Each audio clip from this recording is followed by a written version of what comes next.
මාතෘකා කීපයක් තිබෙනවා අද වෙනකොට මේ රටේ අපේ රටේ ආර්ථික වගේම දේශපාලන වශයෙන්ුත් අපිට බලපාන ප්‍රධාන කාරණා කීපයක්.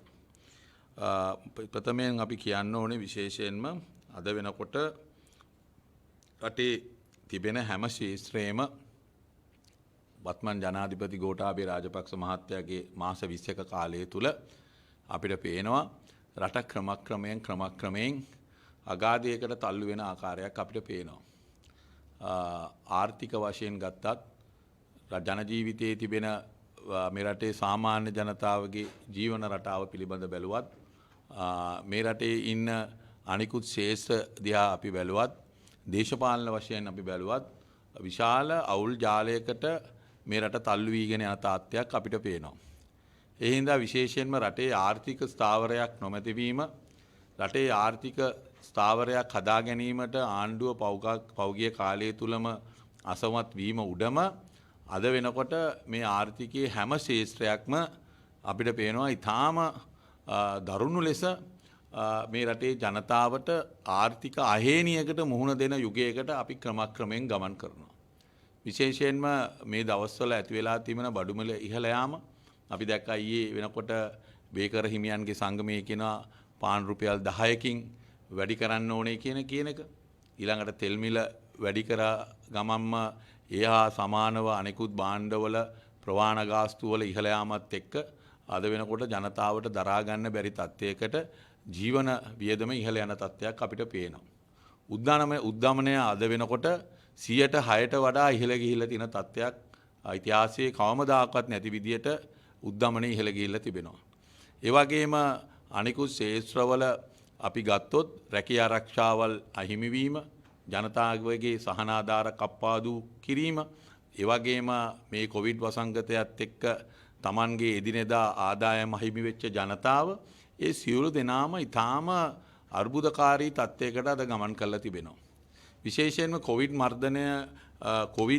මර්ධනය ආණ්ඩුව ගත්තා වූ ක්‍රියාමාර්ග හරියාකාරව ඒවා ක්‍රියාත්මක නොවීම හා නිසි වේලාවට තීන්දුව නොගැනීම තුලම කොවිඩ් වසංගතය ඉතා ශීඝ්‍රයෙන් රට පුරා පැතිරීගෙන යන එක අපිට පේනවා.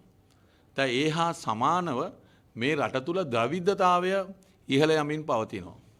මිනිස්සුන්ට ජීවත් වෙන්න බැරි තත්ත්වයට අද භාණ්ඩවල මිල ඉහළ යාම තුල අද විශාල ද්‍රවිඩතාවයක් අද රටේ ජනතාව තුල පැතිරෙමින් පවතිනවා.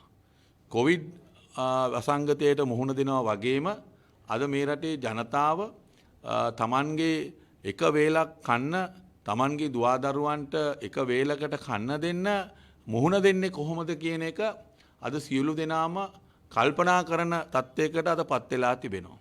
ඒ හින්දා කොවිඩ් වසංගතයෙන් බේරෙන්න අපි උත්සාහ කරන ගමන්ම අනිත් පැත්තෙන් බඩගින්නෙන් ගැලවෙන්නේ කොහොමද කියන එකත් අද මේ රටේ ජනතාවට කල්පනා කරන්න සිද්ධ වෙලා තිබෙනවා. මොකද දවස ගානේ වැඩි වෙන බඩු මිලත් එක්ක අද ඒ බඩු මිලත් එක්කත් ජනතාවට පොරබදින්න සිද්ධ වෙලා තිබෙනවා. කොවිඩ් වසංගතය නිසා අපිට නිදහසේ හැසිරෙන්න බෑ. නිදහසේ ගමනක් බිමනක් යන්න බෑ. නිදහසේ අපිට ගිහිල්ලා අපේ වැඩ කටයුතු කරගන්න බැරි තත්ත්වයකට අද අපි මුහුණ දෙන ගමන්ම අනිත් පැත්තෙන්ම බඩගින්නට මුහුණ දෙන්නේ දරුවන්ට කන්න දෙන්න මුහුණ දෙන්නේ කොහොමද කියන තත්ත්වයකටත් අද රටේ ජනතාව මුහුණ පාලා තිබෙනවා. ඒකත් එක්ක තමයි අපිට පේනවා එක පැත්තකින් මෑත කාලේ ආණ්ඩුව මේ කොවිඩ් වසංගතයෙන් අසරණ වෙච්ච ජනතාවට නොයෙකුත් ආකාරයේ පොරොන්දු ලබා දුන්නා. අපි දන්නවා විශේෂයෙන්ම රුපියල් 5000 ලබා දෙනවයි කියලා පොරොන්දු වෙලා පෞගිය ලොක්ඩවුන් මේ සති 3ක කාලය තුල කිසි කෙනෙකුටත් ඒ ලබා දෙන රුපියල් 5000 ආධාරය ලබා දෙන්න ආණ්ඩුවට නොහැකි වුණා. ඒ 5000 ලබා දෙන්න බැරි වුණා.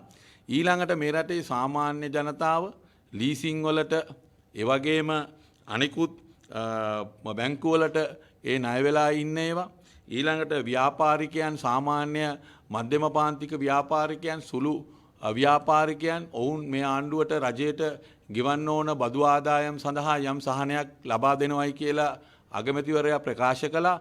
ආණ්ඩුව බැංකු වලට චක්‍රලේඛන යවුවා. අපිට පේනවා ඒ කිසිම දෙයක් ක්‍රියාත්මක වෙන්නේ නැහැ. අද වෙනකොට ලීසින් කම්පැනි වලට අහිංසක අපේ ජනතාව ත්‍රී වීල් ගන්න පාවිච්චි කරපු ඒ ලීසින් ව්‍යාපාර ආයතන වෙන්න පුළුවන්. මෝටර් සයිකලයක් ගන්න පාවිච්චි කරපු ඒ ලීසින් ව්‍යාපාර ආයතනය වෙන්න පුළුවන්. අද ඒ සියලු දෙනාම ඊටාම බරපතල විදියට එක වාරික දෙකක් විතර ගෙවන්න බැරි වුණාම ආණ්ඩුවේ චක්‍ර ලේඛනය පිළිපදින්නේ නැහැ. අද වෙනකොට බලහත්කාරයෙන් ඒ ජනතාවගේ වාහනවල අරගෙන යන තත්ත්වයක් අපි දැක්කා.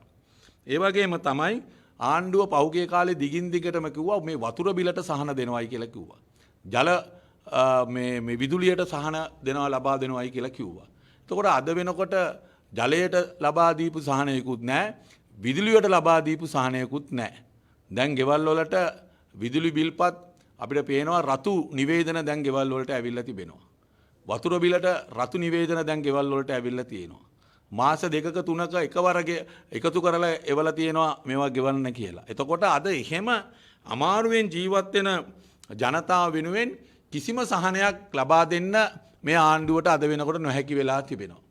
නමුත් අපිට පේනවා මාධ්‍ය තුල ආණ්ඩුවේ ඇමතිවරු ඇවිල්ලා අර සහනය ලබා දෙනවා මේ සහනය ලබා දෙනවායි කියලා ඒගොල්ලෝ පම්පෝරි ගහන එක නම් කිසිම අඩුවක් නැහැ. නමුත් අපි ප්‍රායෝගිකව බැලුවා නම් මේ රටේ මේ කොවිඩ් වසංගතයේ අසරණ වෙච්ච සාමාන්‍ය ජනතාවට ලබා දෙන්න කිසිදු ආකාරයේ සහනයක් අද මේ ආණ්ඩුවට නොහැකි වෙලා තිබෙනවා. නමුත් අපිට පේනවා සාමාන්‍ය ජනතාවට ලබා දෙන්න නොහැකි සහන ලබා දෙන්න නොහැකි වූ ආණ්ඩුව මේ අද තිබෙනවා මේ අරුණ පත්තරේ අපිට පේනවා ඒක කියලා තිබෙනවා රුපියල බිලියන 1.5කට අධික බදු ප්‍රමාණයක් රජයට ගෙවීමට පැහැර හැරීම හේතුවෙන් බලපත්‍රය අත්හිටුවන ලද WM මෙන්ඩිස් සමාගමේ බලපත්‍රය සක්‍රිය කර මත්පැන් නිෂ්පාදනය ඊයේ සිට නැවත ආරම්භ කිරීම සඳහා සුරාබදු දෙපාර්තමේන්තුව අවසර ලබා දී ඇත. එතකොට 2018 දී විශාල වශයෙන් බදු ගෙවන්න තිබෙලා ඒ මෙන්ඩිස් සමාගමට රජය එවකට හිටපු රජය ඒ බදු පත්‍රය බලපත්‍රය අවෝසි කරා. දැන් අපි දන්නවා මහ බැංකු වංචාව කියලා මහ බැංකුවේ බැඳුම් කරේ සිද්ධියත් එක්ක දැන් ප්‍රධාන විත්තිකාරයෝ හැටියට පත් වෙලා ඉන්න උදවියගේ සමාගම තමයි මේ සමාගම. එතකොට ඒ සමාගමට අද බදුසහන ලබා දීලා නැවත වතාවක් අද ඒ සමාගම ක්‍රියාත්මක වෙන්න ආණ්ඩුව අවසර ලබා දීලා තිබෙනවා. විශාල බදු ප්‍රමාණයක් ආණ්ඩුවට ගෙවන්න තිබ්බා. නමුත් ඒ ගෙවීම පැහැර හැරීම නිසා තමයි 2018 දී මොවුන්ගේ බලපත්‍රය අත්හිටුවේ. නමුත් මේ ආණ්ඩුව ආවේ අපිට කිව්වේ ආපු ගමන් බැඳුම් කර මේ නඩුවේ ඉන්න ඒකට වග කියන්න ඕන අය අල්ලලා හිරේ දානවා. ඔවුන්ට දඬුවම් දෙනවා. ඔවුන්ට නීතිමය ක්‍රියාමාර්ග ගන්නවයි කියලා මේ රටේ ජනතාවට පොරොන්දුවක් දීලා ආපු ආණ්ඩුව අද වෙනකොට මහ බැංකුවේ ප්‍රධාන සැකකාරයෝ හැටියට ඉන්න ඔවුන්ගේ සමාගමට බදු ගෙවන්නේ නැතුව අත්හිටලා තිබුණු බලපත්‍රය නැවත ක්‍රියාත්මක කරන්න දීලා නැවත ඔවුන්ට වෙළඳාම් කරන්න අවසර ලබා දීලා තියෙනවා. ඉතින් කොහෙද මහ බැංකුවේ හොරු අල්ලන්න යන්නේ? මහ බැංකුවේ හොරු අල්ලන්න ආපු උදවිය දැන් මහ බැංකුවේ ඒ ප්‍රධාන සැකකාරයෝ හැටියට ඉන්න ඔවුන්ගේ සමාගම් වලට මුදල් නොගෙවා හිටපු ඒ සමාගම් වලට නැවත වෙළඳ ගනුදෙනු කරන්න ආණ්ඩුව අවසර ලබා දීලා තිබෙනවා. එතකොට අපිට පේනවා මේ ඒ මහ බැංකුවේ සැකකාරයෝ එක්ක කවුද දේශපාලන ගනුදෙනු කරන්නේ කවුද ව්‍යාපාරික ඩීල් දාන්නේ කියලා දැන් අපිට පැහැදිලිව අපිට හිතන්න වෙලා තිබෙනවා. ඒ වගේම තමයි එදා විශේෂයෙන්ම මේ මතට තිත තියන්න කියලා තමයි කතා කළේ. දැන් මතට තිත තියන්න කතා කරපු උදවිය දැන් මොකද්ද වෙලා තියෙන්නේ? තිතට මත තියන්න දැන් ඉස්සරහට ඇවිල්ලා තියෙනවා. දැන් අපිට පේනවා සමහර විට මේ ගනුදෙනු ඇතුලේ මෑත කාලිනේ පාර්ලිමේන්තුවට ආපු උදවිය එහෙම නැත්නම් පාර්ලිමේන්තුවට එන්න ඉන්න උදවියත් මේ දේශපාලන ඩීල් වලට සම්බන්ධද කියන සැකය දැන් අපි අතර මතුවලා තිබෙනවා. මොකද මේ සමාගම අපි දන්නවා මේ රටේ නීතිය ක්‍රියාත්මක කරනයි කියලා කිව්වා ජනාධිපතිතුමා සැමට එක නීතියයි කියලා කිව්වා. අපිට පේනවා මේ රටේ සාමාන්‍ය ව්‍යාපාරිකයන් මධ්‍යම පාන්තික ව්‍යාපාරිකයන් සුළු ව්‍යාපාරිකයන් යම්කිසි ආකාරයේ ආදායම් බදු ගෙවන එක පැහැර හැරියොත් අනිවාර්යයෙන්ම ආදායම් දෙපාර්තමේන්තුව ක්‍රියාත්මක වන ආකාරය අපි සියලු දෙනාම දන්නවා. ඔවුන්ට නමුත් මේ මහ බැංකුවේ ප්‍රධාන සැකකරුවන් හැටියට හඳුනාගෙන තිබෙන මේ ආයත මේ ආදායම් බදු නීතිය ක්‍රියාත්මක කරේ නැත්තේ ඇයි කියන දේ අපිට ඊටාම ආණ්ඩුවේ ඉන්න ලොක්කන්ගෙන් අපිට අහන්න වෙනවා. එදා මහ බැංකුවේ හොරු අල්ලනවායි කියලා කයිවාරු ගාපු උදවියගෙන් අපිට අහන්න වෙනවා. දැන් ওই මහ බැංකුවේ එදා තමුන්නාන්සලා මේ හොරු කියපු අය ඒගොල්ලන්ගේ අනිකුත් ව්‍යාපාරවලට අත්තිටෝලා තිබුණු ඒ බලපත්‍ර ටික නැවත නිකුත් කරලා ඔවුන්ට මේ රටේ නැවත වෙළඳාම් කරන්න ඒ හිඟ මුදල් ගෙවන්නේ නැතුව ඒ අයිතිය කොහොමද ලබා දුන්නේ? ඒක කුමන ඩීල් එකක් යටතේද? ඒකට කවුද ඒ ඩීල් එක කළේ කියන දේ අද අපිට ගැටලුවක් හැටියට අපිට අද පැන නැගිලා තිබෙනවා. වගේම තමයි අපිට ජනාධිපතිතුමාගෙන් අහන්න වෙනවා ඔබතුමාගේ අර එක නීතියේ සංකල්පය දැන් කොහො කියලා. ඒ වගේම තමයි අපිට අනිත් පැත්තෙන් විශේෂයෙන්ම තව එක කාරණයක් තිබෙනවා. ඒක තමයි අපි දන්නවා මේ කොවිඩ් වසංගයත් එක්ක මේ රටේ ආර්ථිකය කඩාගෙන වැටිගෙන යනවා. ඒ වගේම තමයි මේ කොවිඩ් වසංගතයත් එක්ක අපේ රටේ දුවදරුවන්ගේ අනාගතය ඊටාම ප්‍රශ්නාර්ථයක් බවට පත් වෙලා තිබෙනවා. ලෝකයේ අනිකුත් රටවල් වල කොවිඩ් වසංගතය ඇති වෙලා තිබිද්දිත් ඔවුන්ගේ රටවල් වල ඉන්න දුවදරුවන්ගේ අධ්‍යාපනය නගා සිටවන්න නොයෙකුත් ආකාරයේ වැඩපිළිවෙළ එක එක රටවල් වල ක්‍රියාත්මක වෙනවා. දැන් අපේ රටේ අපිට පේනවා දැන් දුරස්ථ අධ්‍යාපනය එහෙම නැත්නම් ඔන්ලයින් අධ්‍යාපනය ඒක ලබා ගන්න පුළුවන් වෙන්නේ මේ සමාජය තුල ඉන්න යම් කිසි ආර්ථික වශයෙන් යම් හයියක් තිබෙන ඒ පවුල් වල ඉන්න දුවදරුවන්ට ඒ අධ්‍යාපනය ලබා ගන්න පුළුවන්. අපි දන්නවා ඔන්ලයින් අධ්‍යාපනය තුල එක ගෙදරක ළමයි දෙතුන් දෙනෙක් ඉන්නවා නම් ඒවට අවශ්‍ය ඩේටා ලබා ගන්න මුදල් තිබෙන්න ඕනේ. ඒ වගේම ස්මාර්ට්ෆෝන් දෙක තුනක් ගෙදර තියෙන්න ඕනේ. ඒ වගේම ගෙදර තියෙන තැනට සිග්නල් එන්න පුළුවන් තැනක් වෙන්න ඕනේ. ඒ සියලු දේවලුත් එක්ක තමයි මේ ඔන්ලයින් අධ්‍යාපනය සාර්ථකව ඉස්සරහට ගෙන යන්න පුළුවන් වෙන්නේ. දැන් අපිට පේනවා දැන් මේ කොවිඩ් වසංගතය මේ රටට ඇවිල්ලා 2020 ජනවාරි මාසේ පෙබරවාරි මාසේ වෙනකොට මාර්තු මාසේ වෙනකොට මේ පටන් ගත්ත මේ වසංගතය අද වෙනකොට අවුරුදු 1මාරකට ආසන්න කාලයක් මේ රට පුරාම අද වෙනකොට පැතිරිලා තිබෙනවා. එතකොට මේ පැතිරිලා තියෙන තත්ත්වයක් එක්ක මේ අවුරුදු 1මාරක කාලය තුල අපි දැක්කා පාසල් අධ්‍යාපනය විශේෂයෙන්ම අපේ කුඩා දුවදරුවන්ගේ අධ්‍යාපනය සම්පූර්ණයෙන්ම කඩා වැටලා තිබෙනවා. 90%කට වඩා වැඩි ප්‍රමාණයක් ඔවුන් පාසල් වලට පෞගිය කාලය පුරාම ඔවුන් ගියේ නැහැ. එතකොට ආණ්ඩුව එදා අපිට මතකයි විශේෂයෙන්ම 2020 මාර්තු මාසේ 29 වෙනිදා ජනාධිපතිතුමාගේ මූලිකත්වයෙන් අධ්‍යාපනය පිළිබඳ ගැටලු හා කොවිඩ් එක්ක නිරාකරණය කරගන්න සඳහා ජනාධිපති කාර්ය සාධක කොමිසම අධ්‍යාපනය පිළිබඳ ජනාධිපති කාර්ය සාධක කොමිසම කියලා එකක් ගොඩනැගුවා 2020 මාර්තු මාසේ 29 වෙනිදා. එවකට අධ්‍යාපන ඇමති වෙලා හිටියේ ඩලස් අලහප්පෙරුම මැතිතුමා. දැන් ඒක හදලා අද වෙනකොට අවුරුද්දයි මාස 4ක වගේ කාලයක් ගත වෙලා තිබෙනවා. දැන් ඒක ගොඩනැගුවේම කොවිඩ් වසංගතයේදී මුහුණ දෙන ගැටලු සඳහා ඒවට निराකරණය කරන්න ඒ දරුවන්ගේ අධ්‍යාපනය ඉදිරියට ගෙන යන්න පුළුවන් තීන්දුව තීරණ ගන්න තමයි මේ ජනාධිපතිතුමාගේ මේ කාර්ය සාධක අධ්‍යාපනය වෙනුවෙන් කොමිසම ගොඩනැගුවේ. දැන් අද වෙනකොට අවුරුද්දයි මාස 3ක 4ක කාලයක් ගත වෙලා තියෙනවා. අපි අහනවා දැන් ඒකේ වාර්තාව කෝ? ගත්ත තීන්දුව මොනවද? මොනවද ක්‍රියාත්මක කරේ? කිසිම දෙයක් ක්‍රියාත්මක කරේ නැහැ. ඒ කොමිසම එහෙම යට ගිහිල්ලා තිබුණා. එහෙම අවුරුද්දයි මාස 4ක් ඒ ජනාධිපතිතුමා පත් කරපු අධ්‍යාපනය පිළිබඳ වූ ජනාධිපති කාර්ය සාධක ඒ කොමිසමට වෙච්ච දේ මොකද්ද කියලා අපි දැනගන්න කැමතියි. දැන් තමයි මේ සිග්නල් කණු හිටවන්න කතා කරන්නේ. දැන් තමයි මේ ඔන්ලයින් සෙන්ටන්ස් දාන්න කතා කරන්නේ. අවුරුද්දයි මාස 6ක් ගියාට පස්සේ. දැන් තමයි මෙතුමන්ලට මතක් වෙලා තියෙන්නේ මේ ළමයි මේ මාස අවුරුද්දකට වැඩි කාලයක් මේ අපේ දරුවෝ ගෙවල් වල හිටියයි කියලා දැන් තමයි මෙතුමන්ලට මතක් වෙලා දැන් තමයි මේ සිග්නල් කණු දාන්න හදන්නේ.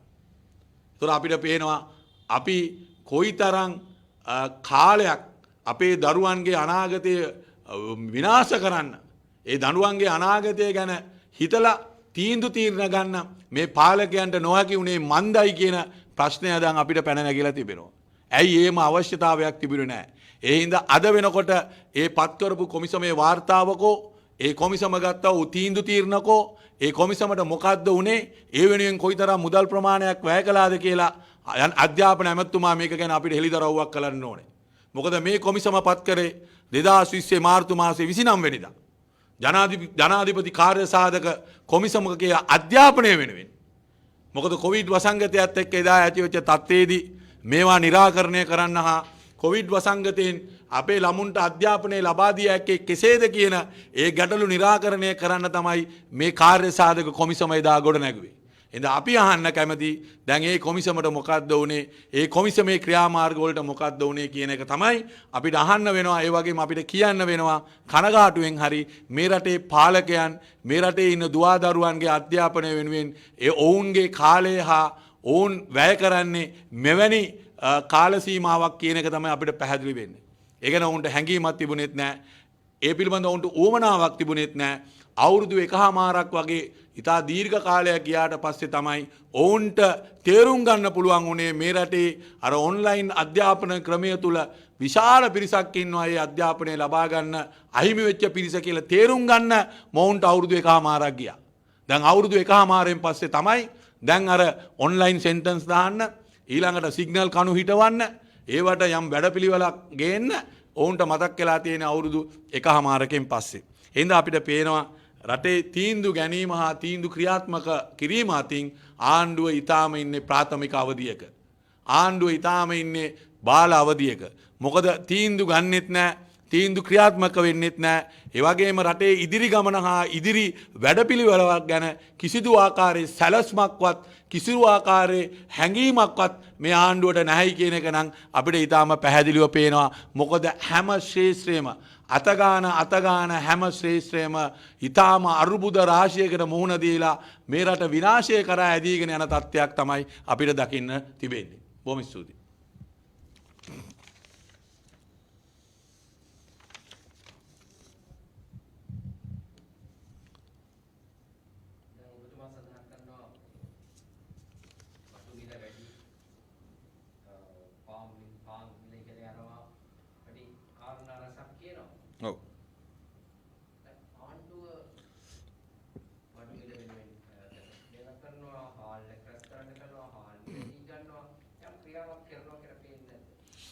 දැන් අපිට පේනවා ඔබතුමා කියන්නේ මේ හාල් ගැනද?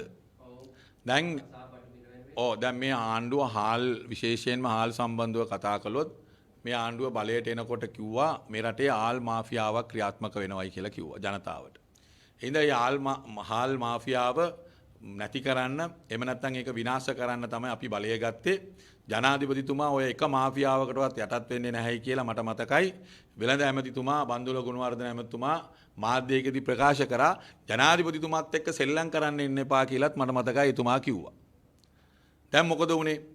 දැන් හාල් මාෆියාව දැන් ජනාධිපතිතුමා කියන ගානද විකුණන්නේ. දැන් ජනාධිපතිතුමා ගැසට් 10ක් විතර වගේ ගැහුවා හාල් මිල පාලනය කරන්න. ඒක කරගෙන යන ගමන් එතුමා හමුදාව යවුවා පොළොන්නරුවේ හාල් මෝලවල් වට කරලා ඔවුන්ව යටපත් කරගන්න.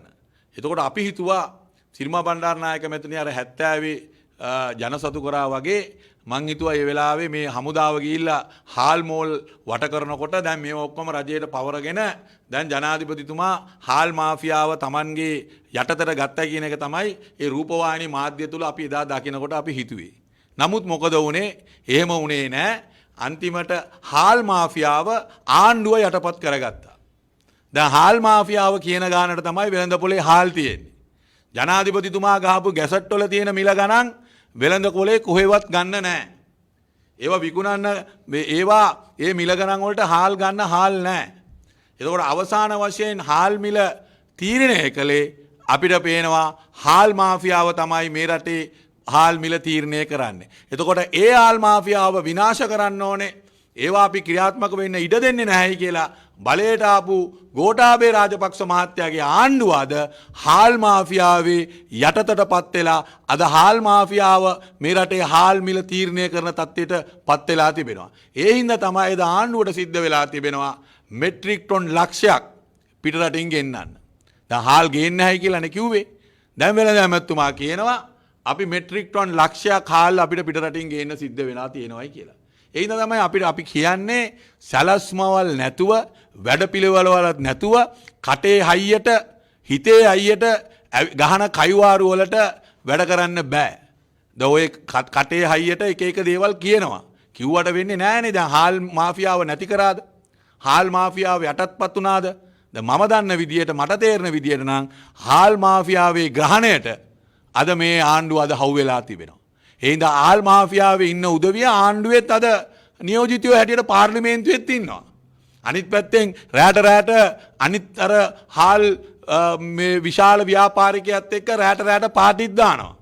ඒගොල්ලන්ත් එක්ක රැට ගිහිල්ලා එක එක තැන්වල ඒගොල්ලෝ මුණ ගැහෙනවා. ඒවා සමාජ මාධ්‍යවල යනවා. ඒ හින්දා අද මේ ආණ්ඩුව අපිට පේනවා අර දවල්ට එකක් කියනවා රැට එකක් කියන ආණ්ඩුවක් බවට අද පත් වෙලා තිබෙනවා. ඒ හින්දා අද ජනතාවට කියවපු කිසිම බඩු භාණ්ඩක මිලක පාලනය කරන්න හැකියාව ලැබුණාද? සැමන් දුන්නා 100ට පරිප්පු 60 පාට දෙනවයි කියලා කිව්වා. සති දෙකක්වත් ක්‍රියාත්මක කරගන්න බැරි වුණා. තෙල් මිල පහළ ගියාම ලෝක වෙළඳපොලේ ජනාධිපතිතුමා ඇවිල්ලා අපිට කිව්වා සැමන් 100ට දෙන්නම් පරිප්පු 60 පාට දෙන්නම් කියලා කිව්වා. තෙල් මිල අඩු වුණාම ඒ වාසිය වැඩි වෙනකොට ලබා දෙන්න ස්ථායික අරමුදලක් මිල ස්ථායික අරමුදලක් කියලා අරමුදලක් ගොඩ නැගුවා. කෝටි 6900ක් ඒ අරමුදලට එකතු වුණා 2020 වසරේ විතරක්. එතකොට ඒ මුදල් ටිකකෝ අද ඒ මුදලුත් අද වෙන වියදම් වලට ආණ්ඩුව අද පාවිච්චි කරලා තිබෙනවා. තෙල් මිල අද ඉහළ ගිහිල්ලා තියෙනවා. ලෝක වෙළඳපොලේ තෙල් මිල ඉහළ ගියෙත් නැහැ. ආණ්ඩුව තෙල් මිල ඉහළ දාලා තිබෙනවා. ඒක තුල අපිට පේන දේ තමයි අර ජනතාවට සහන දෙන්න කියලා ආණ්ඩුව ගොඩනගපු අරමුදලට වෙච්ච දෙයක්වත් නැහැ. අන්තිමට ඒ මුදල් කා වෙනුවෙන් වියදම් කරාද? ඒ කෝටි 6900ට මොකද්ද උනේ කියන එකත් අපිට අවුරුවක් දන්නෙත් නැහැ. ආණ්ඩුව ඒක වියදම් කරපු ශේෂ්ඨ ගැන කියන්නෙත් නැහැ. නමුත් මහ බැංකු වාර්තාවේ තිබෙනවා කෝටි 6900ක් අර මිල ස්ථායික අරමුදලට පෞගිය 2020 වසරේදී එකතු වුණා කියලා. එහෙමනම් අපිට පේන දේ තමයි ආණ්ඩුව විටින් විට එක එක දේවල් කියලා මේ රටේ ජනතාව රවට්ටන එක විතරයි මේ අවුරුද්දයි මාස 6ක තුල ආණ්ඩුව කරලා තිබෙන්නේ.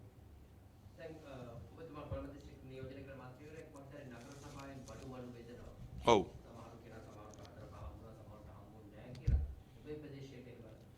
අපේ ප්‍රදේශවලටත් නගර සභාව විසින් මේ බෙදන බඩු විශේෂයෙන්ම මේ ප්‍රදේශවල ඉන්න නාගරික මන්ත්‍රීවරු හරහා තමයි ලබා දීලා තිබෙන්නේ.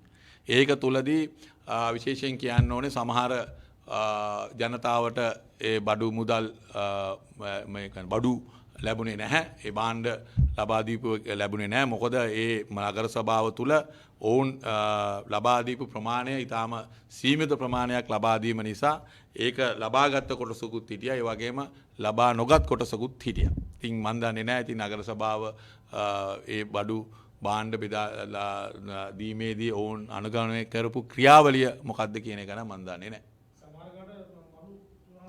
වෙන්නේ නැති ඉතින් සමහර අයට ඔබතුමා කියනවා වගේ ඔය වගේ චෝදනාවල් තිබෙනවා. ඉතින් මම හිතන්නේ නගරාධිපතිතුමිය හා ඒ පරිපාලනය හොයලා බලන්න ඕනේ මේවා හරියාකාරව මේ විශේෂයෙන්ම මේ දුප්පත් ජනතාව ඒ වගේම අඩු ආදායම්ලාභී ජනතාව වෙනුවෙන් මේ නිකුත් කරන ඒවා හරියාකාරව ගිහිල්ලා ඒ පවුල් වලට මේවා ලැබුණාද නැද්ද කියන එක හොයා බැලීම නගර සභාවේ ඉන්න ඒ වගකීම් යුතු අයගේ වගකීමක් කියලා මම හිතනවා.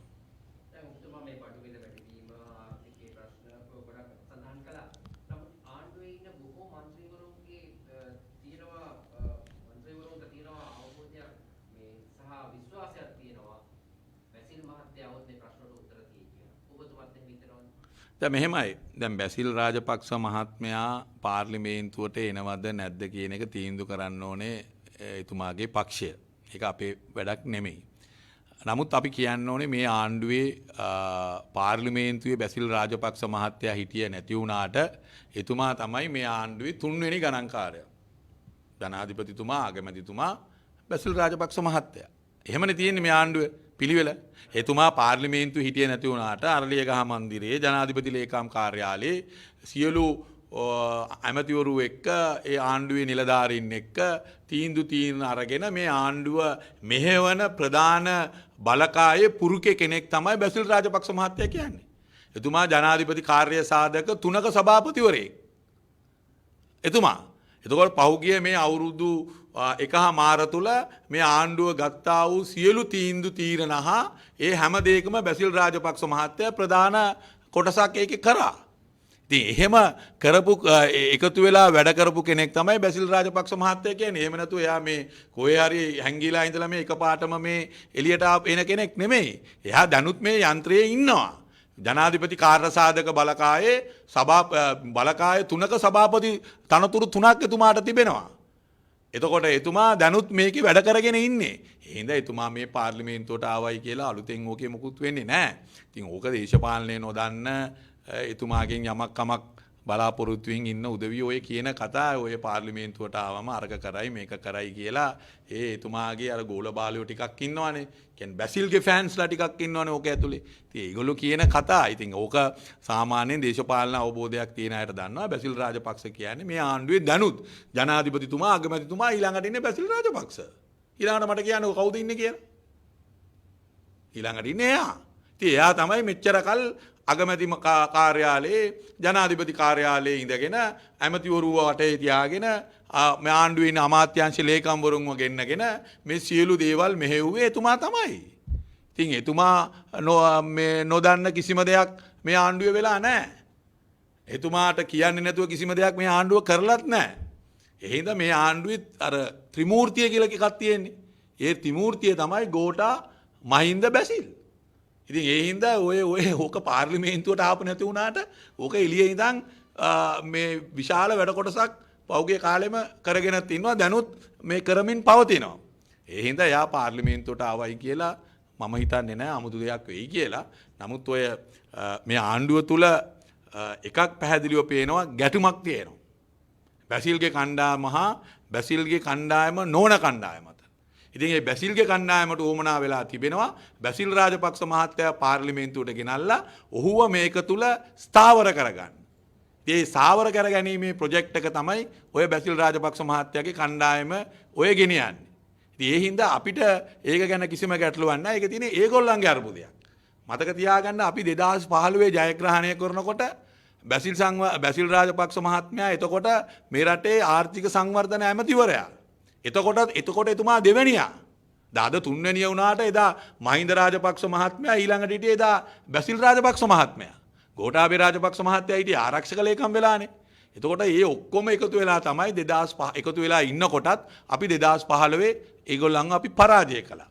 ඒ හින්දා බැසිල් රාජපක්ෂ මහත්තයා පාර්ලිමේන්තුවට එන එක හා පාර්ලිමේන්තුවට නොයන එක අපිට කිසිම ආකාරයේ අපේ වැඩපිළිවෙල වලට කිසිම ආකාරයේ ප්‍රශ්නයක්වත් නැහැ. අපිට යා පාර්ලිමේන්තු ආවත් එකයි පාර්ලිමේන්තු නාවත් එකයි. දැන් එතුමා ඔබතුමා කවැටිට එතුමා කියලා දන්නවා කියලා කිව්වා. නමුත් ඉතින් තෙල්මිර වැඩිනේ එතුමා දන්නේ නැහැ කියලා මේ මන්ත්‍රීවරු කියන්නේ එතුමා ආව නම් මේක අඩු කරනවා. ඒක තමයි මං කිව්වේ. ඉතින් මං කිව්වේ ඒකනේ ඕක ඇතුලේ ඉන්නවා දැන් බැසිල්ගේ මේ හිතවත් කීප් කට්ටියක් ඉන්නවානේ. ඒ හිතවත් කට්ටිය බලන්නේ බැසිල් රාජපක්ෂ මහත්තයා පාර්ලිමේන්තුවට ගෙනල්ලා ස්ථාවර කරොත් තමයි ඒගොල්ලන්ගේ දේශපාලන අනාගතය ඉදිරියට යන්නේ. ඒකින්ද තමයි ඒගොල්ලෝ උත්සාහ කරනවා කොහොම හරි බැසිල් රාජපක්ෂ මහත්තයාව පාර්ලිමේන්තුව ඇතුළට ගෙනල්ලා පක්ෂය ඇතුලේ නායකත්වයේ තාවුරු කරගන්න. ඒක තමයි මං කිව්වේ බැසිල්ගේ කණ්ඩායම. ඒ වගේම සමහර ඇමතිවරු മന്ത്രിවරු ඉනවා බැසිල් පාර්ලිමේන්තුවට එනවට විරුද්ධ කණ්ඩායමක් ඉන්නවා. ඉතින් ඒ හින්දානේ හැම එක්කෙනාම කියන්නේ දැන් ඒගොල්ලන්ගේම කට්ටිය කියනවානේ එහෙම ආවට එහෙම අඩු කරන්න බෑනේ. එහෙම අඩු කරන්න පුළුවන්ද කියලා දැන් ඒගොල්ලන්ගේ ඇමතිවරුම කියනවානේ. එයා කවුද එහෙම අඩු කරන්න කියලා. ඒවා අපි කියන්න ඕනේ නැහනේ. ඒගොල්ලන්ගේ පැත්තේ ඉන්න උදවියම කියනවානේ. ඉතින් ඒකෙන් පේන්නේ බැසිල් රාජපක්ෂ මහත්තයාට විරුද්ධ කණ්ඩායමකුත් ඉන්නවා. ඒ හින්දා ඒගොල්ලන්ගේ අතරේ අර්බුදයක් තියෙනවා. දැන් අනිත් පැත්තෙන් දැන් බැසිල් රාජපක්ෂ මහත්තයාව ගෙනල්ලා මේවා අඩු කරන්න පුළුවන් නම් ඔය ජනාධිපතිතුමයි අගමැතිතුමයි දෙන්නම අසාර්ථකයි කියන එකනේ ඔය කියන්නේ. වයින් හොරෙන් ඒක කෙලින් කියන්න පුළුවන්නේ. ජනාධිපතිතුමා අසාර්ථකයි කියලා කෙලින් කියා ගන්න බෑ. ඊළඟට අගමැතිතුමා අසාර්ථකයි කියලා කෙලින් කියා ගන්න බෑ. ඒක කියා ගන්න බැරි මිනිස්සු කියනවා බැසිල් ආවොත් වැඩේ හරි කියලා. ඉතින් ඒක කෙලින් කියා ගන්න බැරි උදවිය. ඉතින් ඒකෙන් පෙන්වන්නේ මොකද්ද? ආණ්ඩුව තුල තියෙනු දේශපාලන අර්බුදයක් ගොඩනැගෙමින් පවතිනවා. ඒ ගොඩනැගෙමින් පවතින අර්බුදය තව මාස කිහිපයක් යනකොට ඕක පුපුරලා යනවා. ඒකයි අපි කිව්වේ ඉඳගෙන අපිට ඒක තුල කරන්න දෙයක් අපිට ඉතුරු වෙලා නැහැ. ඒ හින්දා අපිට තියෙන දේ තමයි ඕක බලාගෙන ඉන්න එකයි අපේ වැඩපිළිවෙල මේ රටේ මහ ජනතාව වෙනුවෙන් අපි ක්‍රියාත්මක වෙන එකයි තමයි අපිට තියෙන ඉතුරු වෙලා තියෙන්නේ. ඒ හින්දා බැසිල් රාජපක්ෂ පාර්ලිමේන්තුවට එනවද නැද්ද කියන එක අපිට අදාළ ප්‍රශ්නයක් නෙමෙයි. ඒක පොහොට්ටුවට අදාළ ප්‍රශ්නයක්. ඒ හින්දා ඒක ඒගොල්ලෝ විසඳ ගන්න ඕනේ. අපිට බැසිල් නාවත් එකයි බැසිල් ආවත් එකයි. ඔව්. පසුගිය දායකත්වයේ ඇත්තටම එක ජනාධිපතිතුමා දෙක අගමැතිතුමා තුන නාමල් රාජපක්ෂ මැතිතුමාට කියලාත් අපිට හිතුණා මේ ක්‍රියාකාරීව මහ පොළොවේ වැඩ කරනවා. ඔව් ඉතින් නාමල් රාජපක්ෂ මහත්තයාට ඉතින් ආසාව තියෙනවනේ නායකයෙක් වෙන්න. ඒ හින්දා එතුමාත් පොඩ්ඩක් බැසිල් එන්න කලින් පොඩ්ඩක් එහෙම දුවලා පැනලා බලනවා ගන්න පුළුවන්ද කියලා. එයාට ආසාව තියෙනවනේ.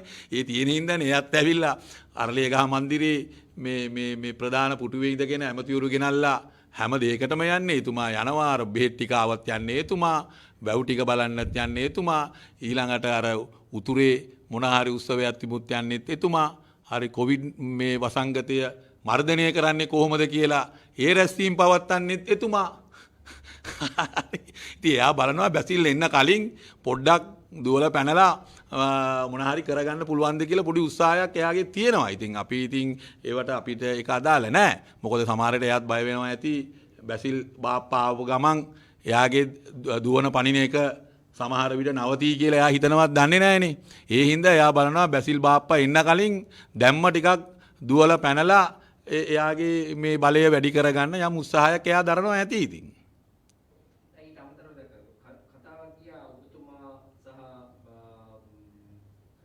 කවුද හරින් ප්‍රනාන්දු මැතිතුමා රනිල් වික්‍රමසිංහ මහත්තයාට පොඩි සාකච්ඡාවක් කරලා මේ පසුපසුවක්. මමද? ඔව්.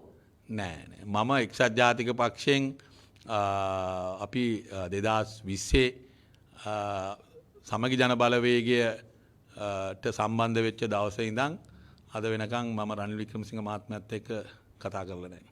දැන් ඔබතුමා කොළඹ ඉන්නේ. දැන් අපිට පේනවා පිට පළාත්වල එක්සත් ජාතික පක්ෂය ගිහිල්ලා ගමට ගිහිල්ලා ඒ ඉන්න മന്ത്രിවරු තමන්ගේ පැත්තට බදව ගන්නවා, අරව ගන්නවා කියලා කරලා දැන් කොළඹත් එහෙම වෙයිද? තමන්ගේ පැත්තටම ඒ කියන්නේ පළාත් පාලන മന്ത്രിවරු පළාත් පාලන മന്ത്രിවරු අපිට පේනවා දැන් සමහර මගේ ආසනයේ වැඩ කරපු മന്ത്രിවරු 4 දෙනෙක් ඉවත් කරලා තිබෙනවා එක්සත් ජාතික පක්ෂය විසින්. ඊළඟට සමහර පළාත්වල අපි දකිනවා മന്ത്രിවරු නැවත සම්බන්ධ වෙනවා. ඉතින් මං හිතන්නේ මේ වෙලාවට සමහර විට ඔවුන්ගේ മന്ത്രിකම් ආරක්ෂා කරගන්න ඔවුන් යම් උපාය මාර්ගයක් යොදනවා වෙන්නත් පුළුවන්. නමුත් ඉදිරියේදී එන දේශපාලන වශයෙන් තීන්දුව ගන්න වූ කාලයක් ඉස්සරහට එනවා. එතනදී ඔවුන් නිවැරදි තීන්දුව ගනී කියලා අපි හිතනවා. දැන් ඊට කියන්නේ දැන් අපි දකිනවා ඒගොල්ලෝ ගිහලා කෙලින්ම එක්සත් ජාතික පක්ෂය බැඳෙනවා නැවත ගිහින් බැඳෙනවා මේ සමගි ජන බලවේගය. ඔව් ඒගොල්ලන්ට යම් කාල පරිච්ඡේදයක් ලබා දුන්නා නැවත ඒගොල්ලන්ගේ മന്ത്രിකම ආරක්ෂා කරගන්න ඕනේ නම් එන්න කියලා අවස්ථාවක් ලබා දීලා තිබුණා. ඉතින් ඒ අවස්ථාවත් එක්ක තමයි මං හිතන්නේ ඔවුන් ගිහලා නැවත සම්බන්ධ වෙලා ඉතින් වැඩ කරන්නේ. ඉතින් මේ මොනා කළත් ඉදිරියේදී දේශපාලන වශයෙන් තීන්දුව ගන්න පුළුවන් කාලයකට අපි යනවා. ඒ ගමන් කරන්න සිද්ධ වෙනවා. ඒක මේ අපි මගේ කැමැත්තෙන් නෙවෙයි ඔබතුමාගේ කැමැත්තෙන් නෙමෙයි රටේ තියෙන දේශපාලන ප්‍රශ්නත් එක්ක. ඉතින් ඒ වෙලාවට අපි විශ්වාස කරනවා මේ අනිකුත් අයත් ඒ නිවැරදි තීන්දුව ගනී කියන එක තමයි අපි හිතන්නේ. ඉතින් මේ වෙලාවේ යම්කිසි ආකාරයේ ඔවුන්ගේ മന്ത്രിකම් රැක ගන්න වෙන්න පුළුවන්. ඒ වගේ කටයුතු වෙන්න පුළුවන්. නමුත් දේශපාලන වශයෙන් ඉදිරි අනාගතය හා ඉදිරි ඒ වැඩපිළිවෙල සමගි ජන බලවේගය ඒ අපි ගොඩනගන සන්ධානයත් එක්ක තමයි තියෙන්නේ කියන එක සජිත් ප්‍රේමදාස මැතිතුමාගේ නායකත්වයේ යටතේ ඒකත් එක්ක තමයි ඉදිරි දේශපාලන ගමන තිබෙන්නේ කියන එක මේ රටේ ඉන්න මං හිතන්නේ බහුතරයක් වූ සියලු එක්සත් ජාතික පාක්ෂිකයන් ඒ වගේම මේ රටේ සියලු ජනතාව ඒක පිළිගන්නවා. මේ අනිවාර්යයෙන්ම විකල්පයක් හැටියට මතුවෙන්නේ සමගි ජන බලවේගයේ සජිත් ප්‍රේමදාස මැතිතුමාගේ නායකත්වයේ යටතේ කියන එක තමයි ඊටාම පැහැදිලිව මේ වෙනකොට අපිට පැහැදිලි වෙලා තියෙන්නේ. ඒ හින්දා මම හිතන්නේ නෑ ඒකට අභියෝග කරන්න පුළුවන් තත්ත්වයක් කුමන පැත්තකින් හෝ ඇති වෙයි කියලා. මට නම් එහෙම තත්ත්වයක් පේන්නේ නැහැ. ඉතින් එක්සත් ජාතික පක්ෂයේ රනිල් වික්‍රමසිංහ මැතිතුමා පාර්ලිමේන්තුවට යවලා තිබෙනවා. ඉතින් එතුමාට අපි බලාපොරොත්තු වෙන්නේ විපක්ෂ කණ්ඩායම් එක්ක අපි සමගි ජන බලවේගයේ සජිත් ප්‍රේමදාස මැතිතුමාගේ නායකත්වයේ යටතේ අපි කරන ආණ්ඩු විරෝධී අරගලයත් එක්ක එතුමාත් අපිත් එක්ක සම්බන්ධ වෙයි කියලා අපි හිතනවා. ඉතින් ඒක තමයි අපි එතුමාගෙන් බලාපොරොත්තු වෙන්නේ. ඔබතුමා එජාපේ සභා සාකච්ඡා කරන හරි ප්‍රාණ්ඩවතුමාගේ මාත්‍රියලා කතා කරා කියලා ඔබතුමා ඉන්න දන්නේ නැහැ. මන් දන්නේ නැහැ මේ මොකද අනිත් අය කරන දේවල් කවදා හරි සමගි ජන බලවේගයේ සංධානයක් කොට එජාපේ එකතු කරගන්න වෙනවාද නැත්ද? පුළුල් සන්ධානයකට අපි සජිත් ප්‍රේමදාස මැතිතුමාගේ නායකත්වයේ යටතේ මේ රටේ ඉන්න සියලුම දේශපාලන පක්ෂ හා සිවිල් සංවිධාන එකතු කර ගැනීමේ වැඩපිළිවෙලක් දැනට සාකච්ඡා මට්ටමින් ක්‍රියාත්මක වෙනවා. ඉතින් එක්සත් ජාතික පක්ෂයටත් පුළුවන් මේ සජිත් ප්‍රේමදාස මැතිතුමාගේ නායකත්වයේ යටතේ අපි ගොඩනගන ඒ සන්ධානයට ඇතුළත් වෙලා වැඩ කරන්න. ඒක ගැන ගැටලුවක් නැහැ.